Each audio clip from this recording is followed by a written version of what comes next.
没想到吧，还有如此笔直的闪电。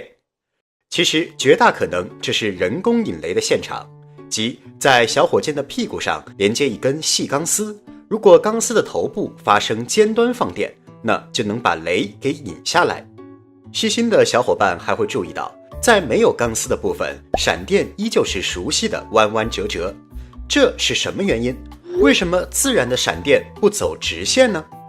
答案很简单，因为闪电想要沿着电阻最小的路径展开。我们不妨先来看一下闪电的形成过程。简单理解，就是雷暴云内部的各种粒子在运动的过程中会互相碰撞，摩擦起电。这下有的粒子就带上了正电，有的则带上了负电。随着底部的负电荷越聚越多，地面上也感应出了很多的正电荷。一旦这个电场强大到某种程度，云团和地面之间的空气就会发生电离，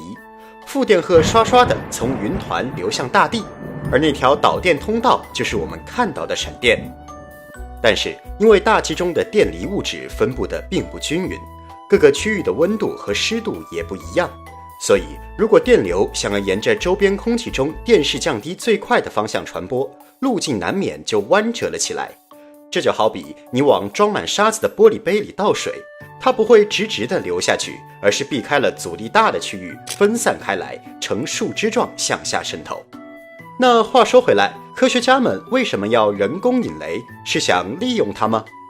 虽然说雷击的瞬间功率确实很大，但是总体来说能量并不算多。想要利用它，可能会遇到投入产出比偏低、硬件设备要求高、时间地点随机性强等问题。但这并不影响科学家们想进一步了解雷电、认识雷电和靠近雷电。实让它的益处有很多呢，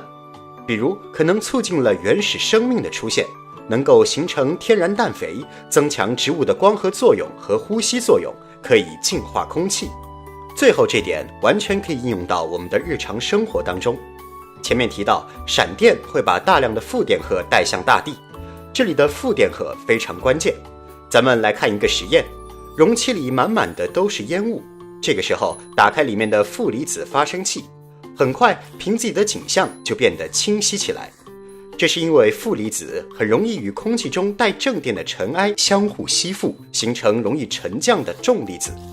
除此之外，负离子还能改变细菌的蛋白质极性，起到杀菌灭菌的效果。再者，作为空气维生素，负离子对我们的身体健康也有着积极的影响。看，这是庐山瀑布的负离子值，这是重庆四面山森林公园的负离子值，这是北京三环路边的负离子值，这是厨房的负离子值。做着做着饭，直接降到了0，可还行。不过现在的抽油烟机也不是吃素的，全新发布的米家智能净烟机 P2 在左右气帘内都安装了碳基负离子发生器，即在高压电的作用下，空气中的水会产生羟基离子。这些纳米水雾离子不仅拥有超2100万每立方厘米的高浓度，还具有杀毒灭菌的功效。